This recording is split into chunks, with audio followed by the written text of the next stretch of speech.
Olá pessoal, tudo bem com vocês? Estamos aí para mais uma videoaula.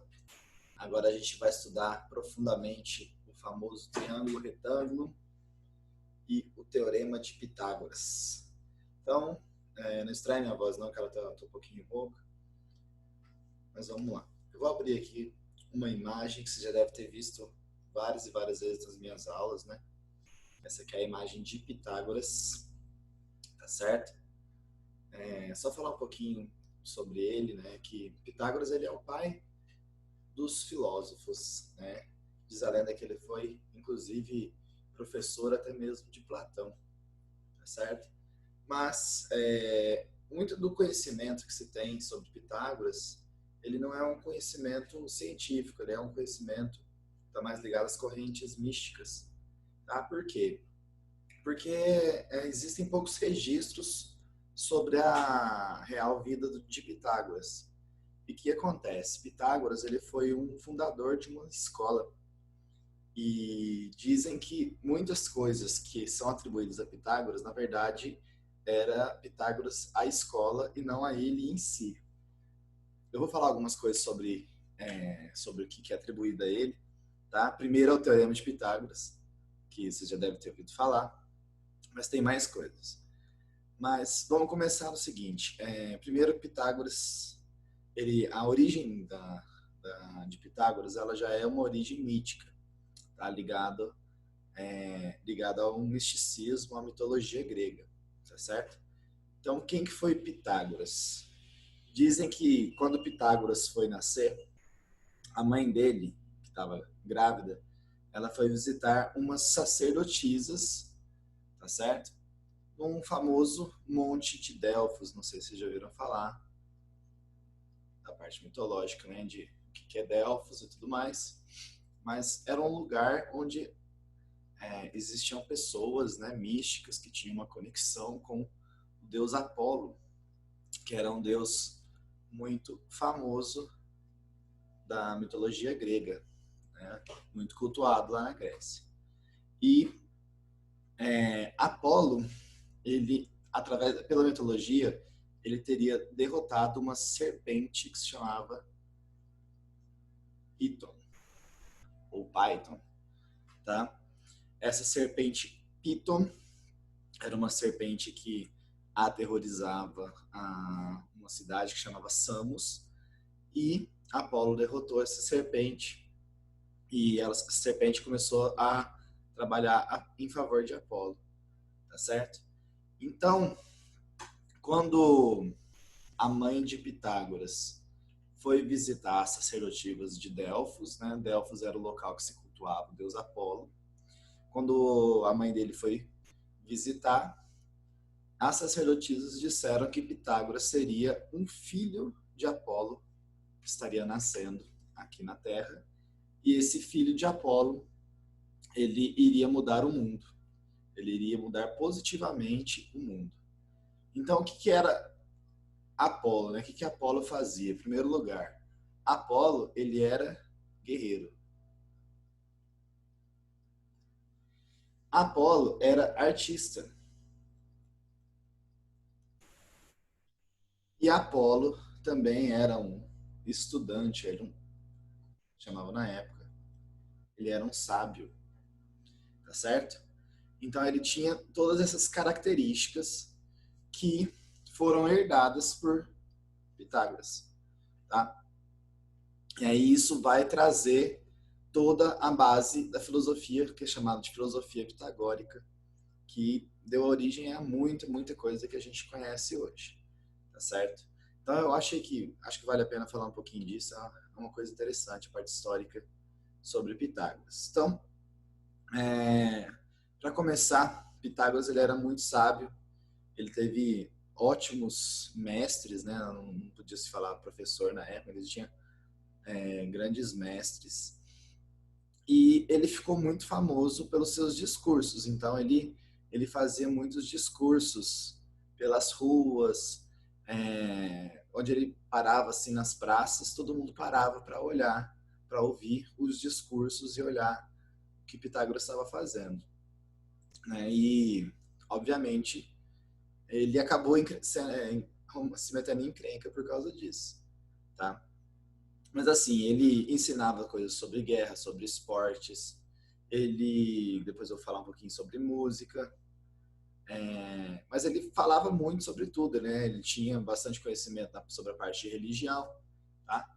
E o nome dele, Pitágoras, a palavra Piton, né? O prefixo, né, do nome dele vem daqui de Apolo, de Piton, tá? E Ágora é o lugar onde se falava na época da Grécia, né?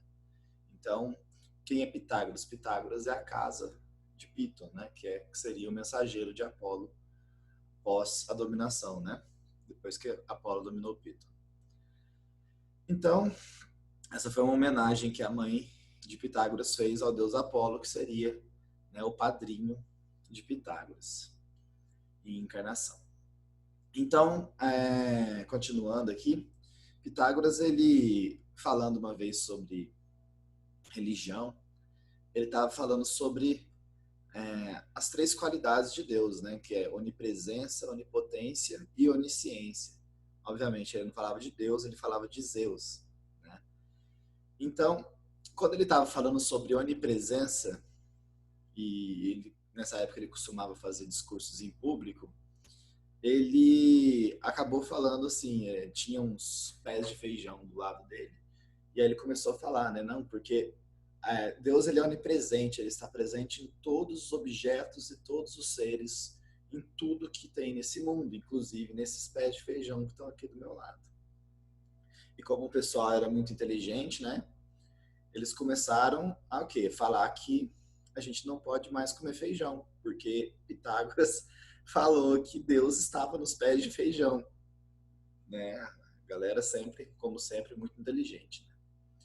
Bom, o pessoal parou de comer feijão e os produtores de feijão daquela região ficaram pistola, ficaram pé da vida com o Pitágoras. Então, eles começaram a pressionar o rei, eles falaram, ou você expulsa Pitágoras daqui, ou a gente que sai.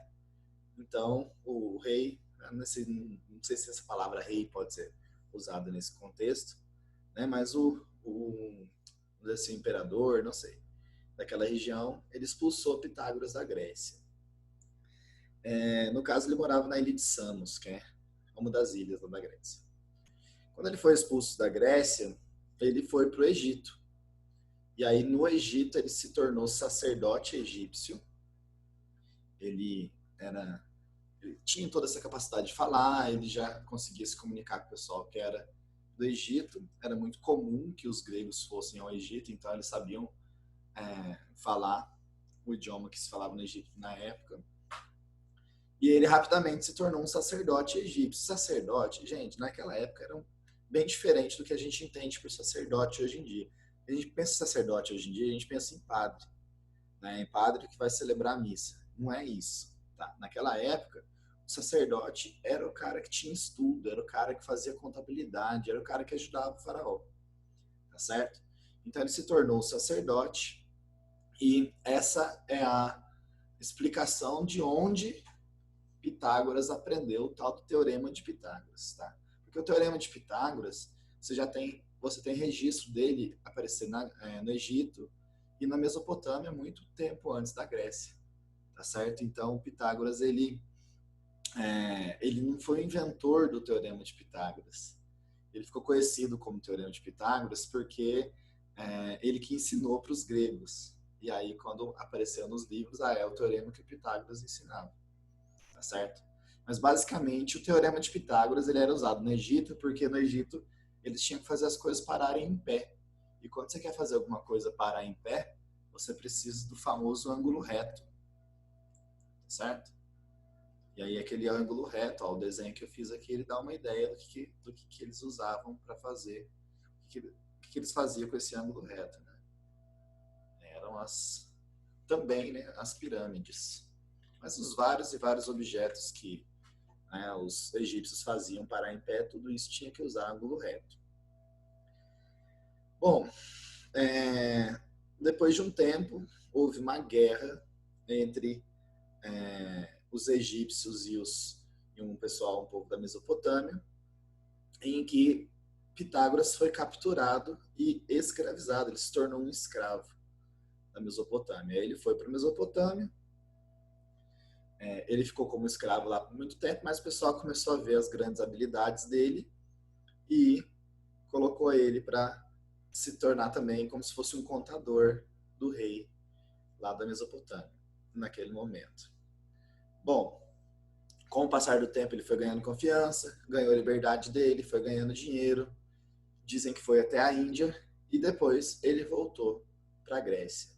Então ele acumulou conhecimentos do Egito, da Mesopotâmia, da Índia e da Grécia, ou seja, os grandes maiores e mais civilizadas regiões que existiam na época.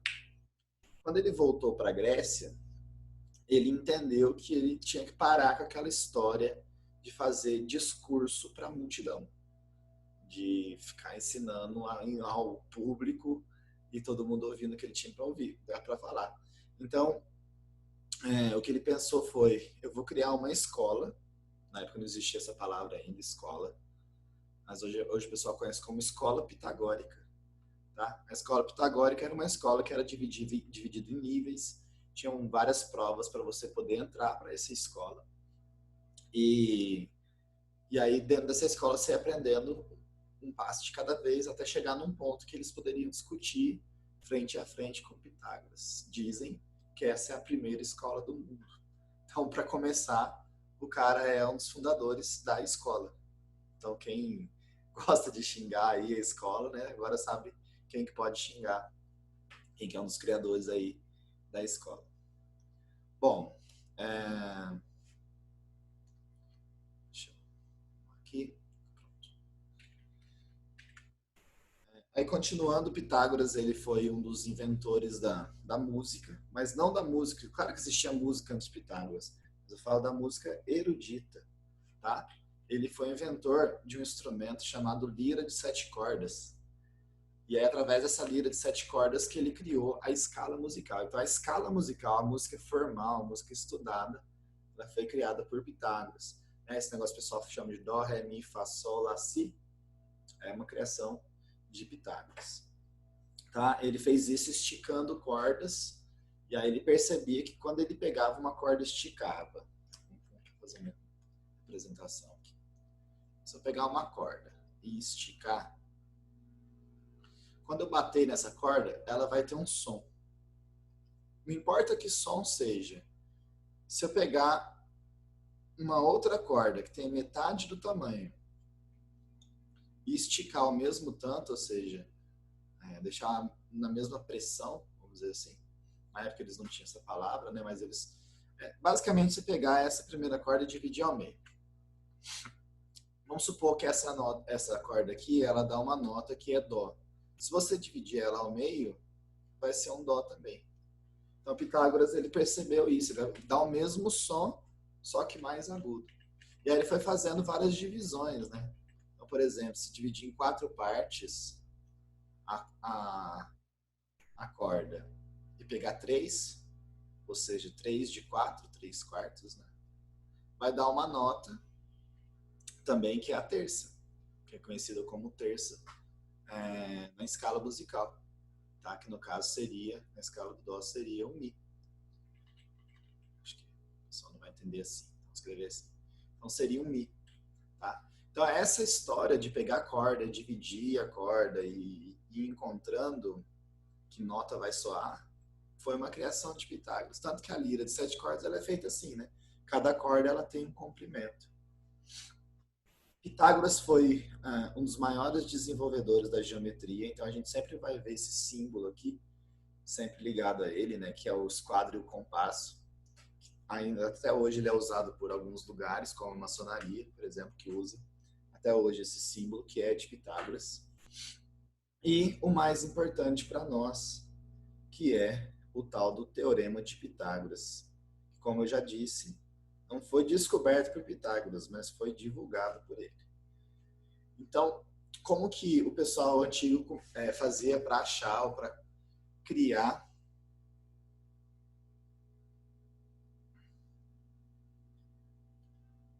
deixa eu ver um negócio aqui.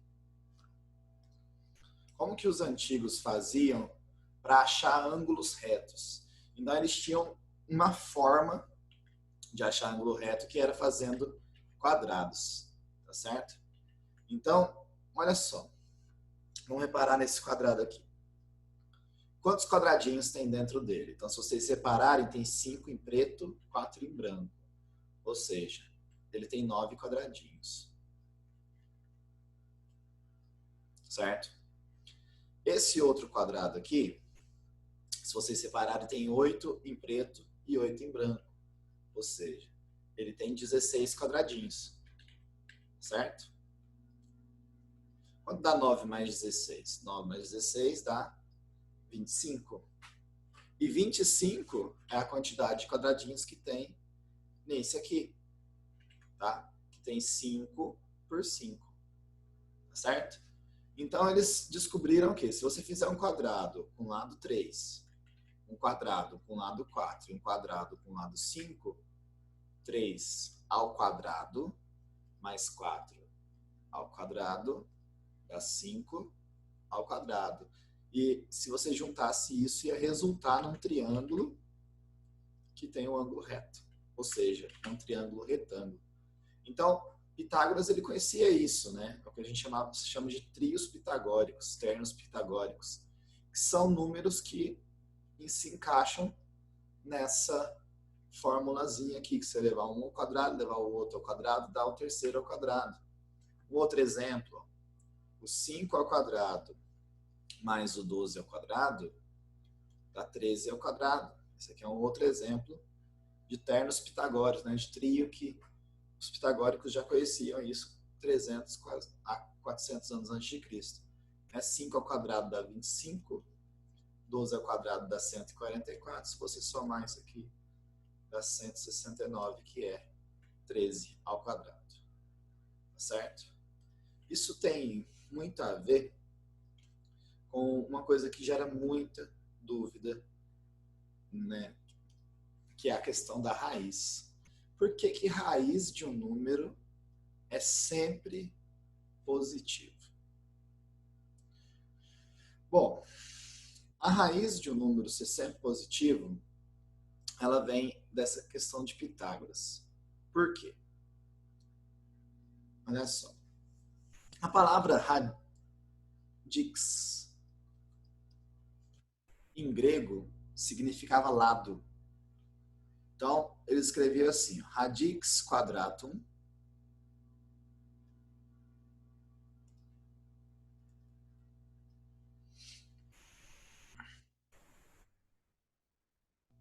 radix quadratum 16, vamos colocar o número no nosso algarismo, equalis, escrevi assim, equalis 4. Ou seja, como é que a gente traduz isso? O lado do quadrado que tem 16 quadradinhos, que é esse caso aqui, tá bom? Então ele tem 16 quadradinhos. Quanto que é o lado dele? Radix quadrado 16 é igual a 4. O lado do quadrado de área 16 tem 4 quadradinhos, ou seja, são 4 quadradinhos. Radix quadrado 9 igual a 3, ou seja, o lado do quadrado de 9 quadradinhos é 3. Tá? E aí, essa expressão aqui, ela foi sendo simplificada. Então, depois virou radix quadrado 16, equalis, virou esse sinal aqui, 4. Depois virou só radix. Vamos fazer o R aqui do jeito que eles escreviam. Vai ficar mais. Né? O R é assim. Mesmo ele sendo maiúsculo, eu já era escrito assim. Radix quadrado 16 igual a 4. Depois de um tempo, ficou abreviado assim, ó, radix 16 igual a 4. Aí mais simplificado ainda, né, que é só as duas primeiras letras. Tá? E mais simplificado, chegou assim. Mas mesmo assim, hoje em dia a gente lê da mesma forma, né? A raiz de 16, raiz quadrada, né? Mesmo não tendo o númerozinho aqui em cima, né? A gente lê raiz quadrada. Então, a raiz quadrada de 16 é 4. Tá? Então, por que que a raiz é sempre positiva, né? O valor de uma raiz é sempre positivo? Porque o valor de uma raiz é o lado, é o radix, né? É o lado de um quadrado, tá certo? E não tem como o lado do quadrado ser negativo, tá certo? Então, sempre que você vê raiz de alguma coisa, a raiz é sempre positiva, tá certo? O que o pessoal confunde? Ó, deixa eu mostrar aqui rapidão. A gente tem duas situações na matemática que causam muita confusão, justamente porque isso não é explicado, né? Vamos supor que eu tenho aqui x ao quadrado igual a 9 e y igual a raiz de 9. Isso aqui são duas coisas diferentes que têm respostas diferentes, certo? Por quê? Ó, y é raiz de 9, raiz, radix é lado. Então, lado só pode ser positivo, tá certo? Agora, aqui, nessa situação à esquerda, existem dois números que eu elevo ao quadrado que dão 9. Então, se eu elevar o 3 ao quadrado dá 9, e se eu elevar o menos 3 ao quadrado também dá 9, né? Porque menos 3 vezes menos 3 dá mais 9, dá 9 positivo, tá certo? Então, aqui a gente tem duas respostas, aqui a gente tem só uma. E o pessoal costuma confundir as duas, porque parece que é a mesma coisa, mas não é a mesma coisa. Tá? Você falar que y é a raiz de 9, y só pode ser 3. Tá? A raiz é sempre uma coisa positiva. Nesse segundo caso aqui, é porque a gente aprende lá, às vezes a gente aprende errado lá no 8º ano, assim, né? Que quando tem quadrado, o quadrado vira raiz. E não é verdade, tá? O que a gente está fazendo aqui é o seguinte, ó. Vou explicar isso aqui melhor para vocês. Quando você tem uma equação, por exemplo, menos x igual a menos 3. Não é menos com menos dá mais. O que você faz aqui, ó, é multiplicar por menos 1 dos dois lados. Né? Menos 1 vezes x menos x dá x, menos 1 vezes menos 3 dá 3 positivo. Tá? O que a gente faz numa equação a gente faz a mesma coisa dos dois lados, né? Então, aqui, se a gente tirar a raiz dos dois lados, do lado de cá vai ficar a raiz de x ao quadrado, e do lado de cá vai ficar a raiz de 9. Tá? A raiz de 9, como vocês sabem, é 3. Mas a raiz de x ao quadrado não é x.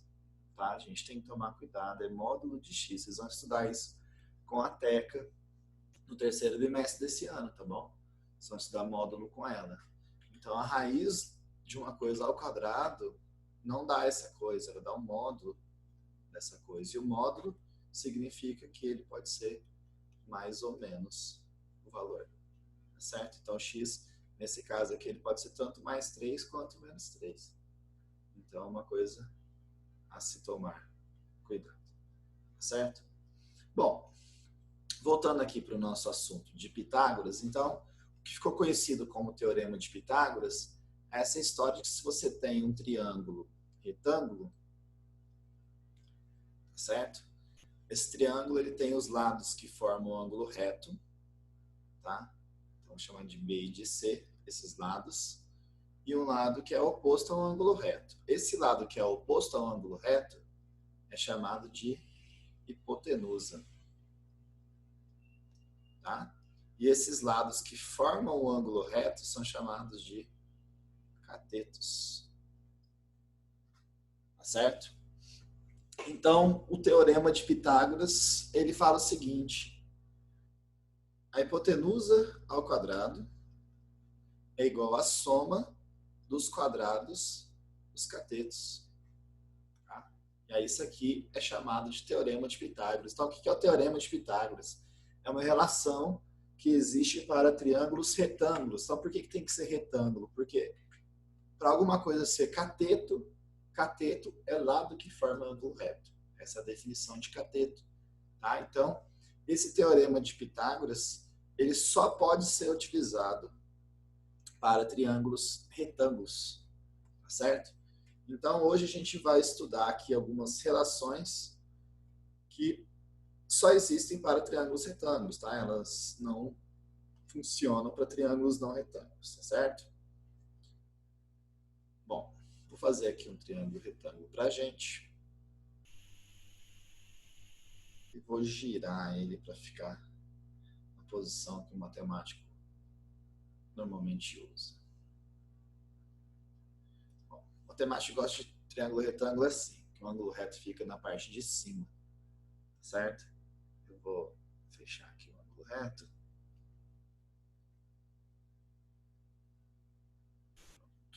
Agora a gente tem uma noção melhor desse triângulo. Então, o triângulo retângulo ele vai ter dois catetos, que eu vou chamar de B e de C, e a hipotenusa, que eu vou chamar de A. Esse triângulo ele pode ser dividido pela altura. Já vou explicar por que é a altura. Então, vou traçar a altura, lembrando do que é uma altura.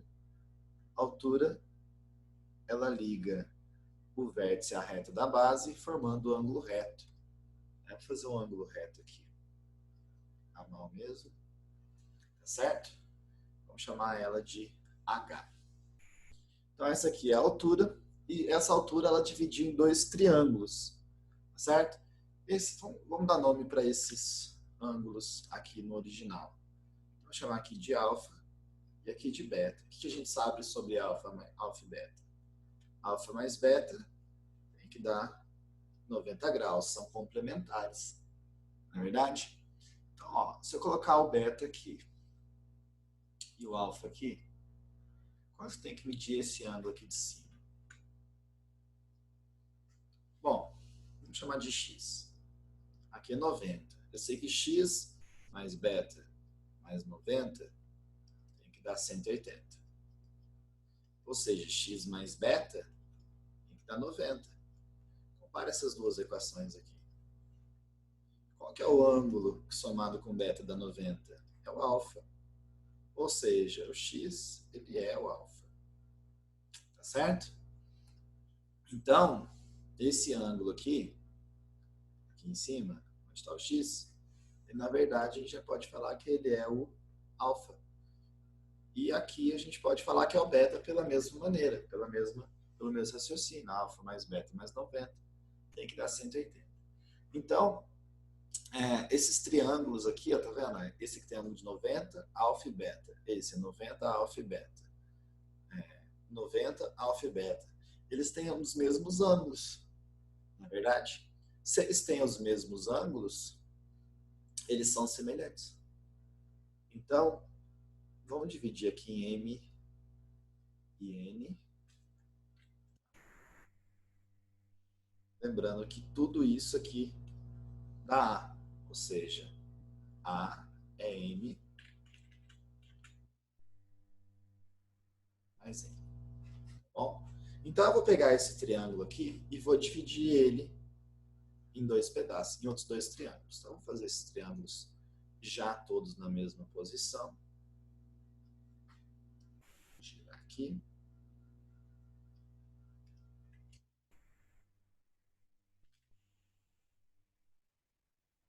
Bom, então o que significa mesma posição? Vou colocar os ângulos.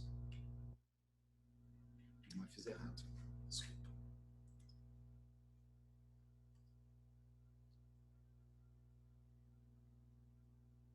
Agora vai dar certo. Isso. Então, eu vou colocar os ângulos no mesmo lugar. Que aí eu consigo fazer aquelas formulazinhas de semelhança, né? Aquelas proporções. Então, eu vou colocar o beta no canto esquerdo e o alfa no canto direito. Certo? Então, vamos pegar esse triângulo aqui e colocar ele aqui. Então, quem que é o oposto de 90 graus? É o B. Então, aqui embaixo dele é Bzinho. O oposto do alfa é M. Então, o oposto do alfa é M. E o oposto do beta é H. Agora, nesse triângulo aqui da direita, O oposto de 90 é o C. Então, o C vai estar aqui embaixo. O oposto do alfa é H. E o oposto do beta é N. Tá? Eu vou apagar esse triângulo aqui, que eu vou usar. Deixa eu deixar aqui o Azinho é M mais N. E vou fazer as questões de semelhança de triângulos aqui nesse triângulo, tá certo? Então vamos usar esses dois triângulos aqui primeiro, tá? Então o B está para M, assim como o A está para B. Então B está para M, deixa eu arrumar isso aqui, assim como o A está para B. Vamos passar multiplicando, vai ficar o quê? B ao quadrado é A vezes M.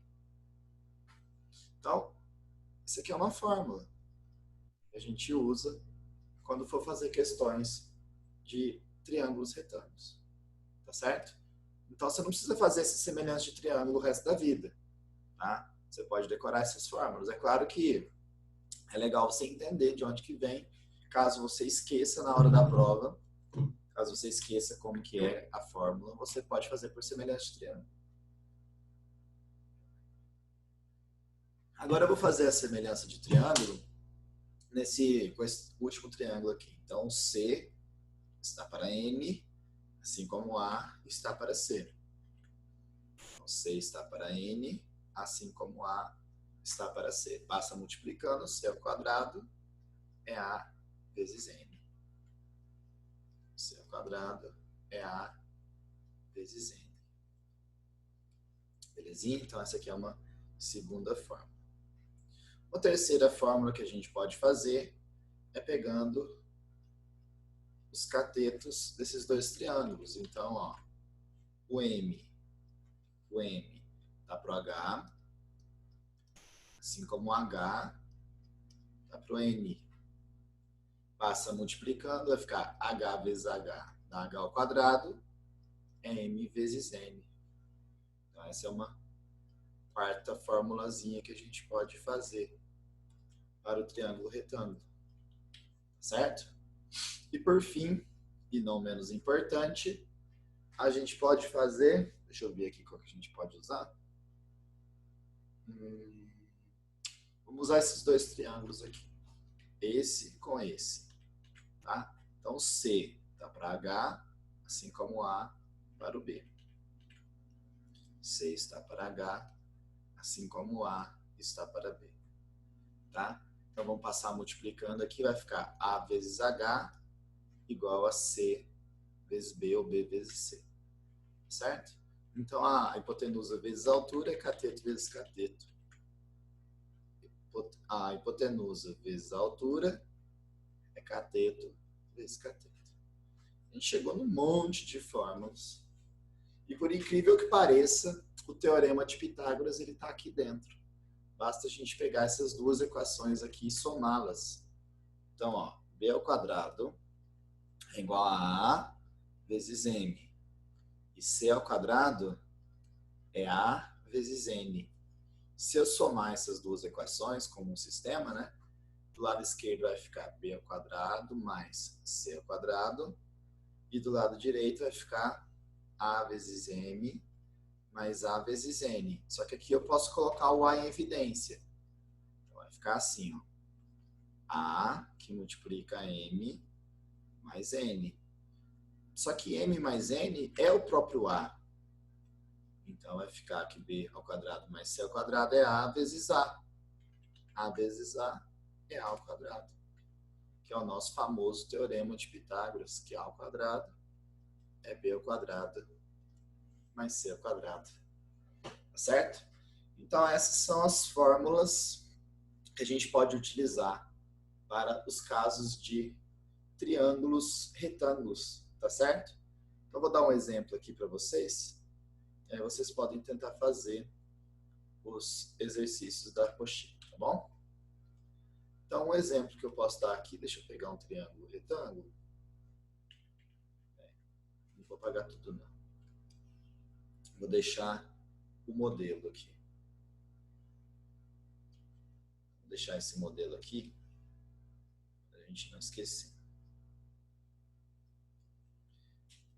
fazer a altura dele.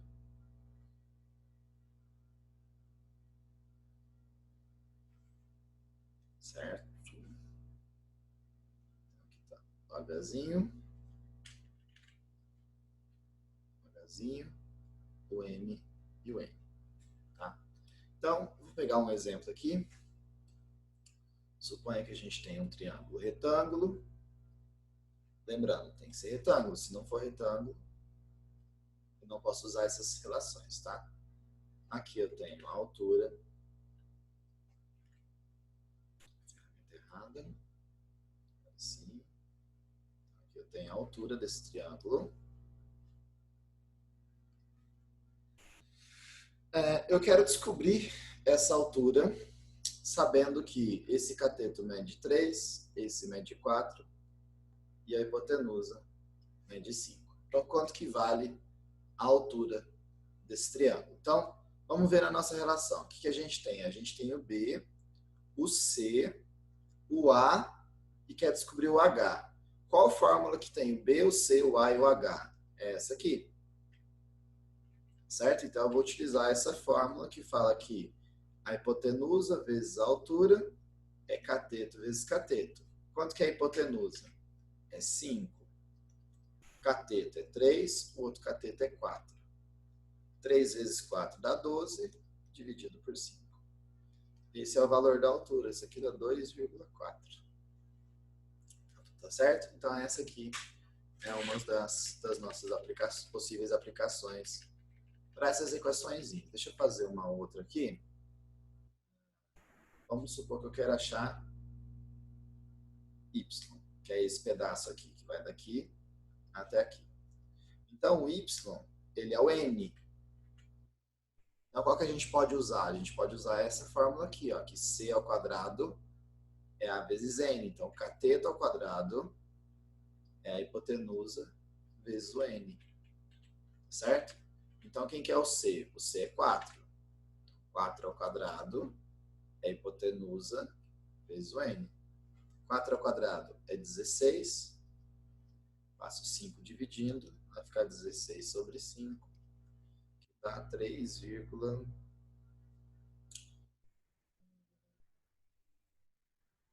quanto aqui? 16 por 5. 3,2.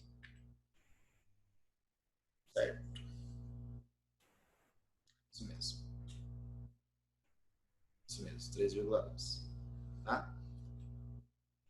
Então, é basicamente isso, tá? Basicamente para isso que a gente pode usar os teoremas. Depois a gente vai fazer uma aula só explicando aplicações, como é que acha a altura de triângulo, diagonal de quadrado e por aí vai. Certo? A gente vai fazer uma aula só sobre isso. Por enquanto, só as aplicações básicas já são suficientes para a gente entender melhor como que funciona o triângulo retângulo e o teorema de Pitágoras. Eu vou mostrar aqui para vocês, antes da gente terminar essa aula, um gifzinho que mostra como que o teorema de Pitágoras funciona na prática. Certo? Deixa eu abrir aqui. Olha só. Aqui a gente tem, eu não consigo desacelerar, um triângulo amarelo que é o triângulo retângulo. Você tem os quadrados, né? Os quadrados dos catetos, não é isso? Então, cada cateto tem seu quadrado, eles estão cheios de água. Quando você vira, essa água que estava nos quadrados dos catetos, ela preenche perfeitamente o quadrado da hipotenusa. Essa aqui seria uma aplicação, né? Como é que funciona na prática esse teorema de Pitágoras. É claro que a quantidade de aplicações é quase infinita, né? Quase tudo de engenharia usa teorema de Pitágoras, praticamente tudo. Seja engenharia mecânica, elétrica, civil, o que for. Praticamente tudo usa o teorema de Pitágoras. É um negócio incrível, incrível. Tá? E eu gostaria de falar justamente isso, né? Que Pitágoras, ele realmente mudou o mundo. Né? Ele trouxe a escala musical, que é uma coisa incrível. Quem gosta de música sabe qual que é a importância disso. É uma coisa maravilhosa. O cara trouxe a escola pitagórica, que deu origem aos filósofos, que deu origem às escolas em si, né? E a parte de geometria, a parte de matemática, né, que é simplesmente sensacional, mudou completamente o mundo, mudou para melhor, né, porque ele trouxe muito conhecimento, muita evolução e muita, muita, muita luz para esse mundo. Pessoal, então eu vou terminar por aqui. Grande abraço, até a próxima.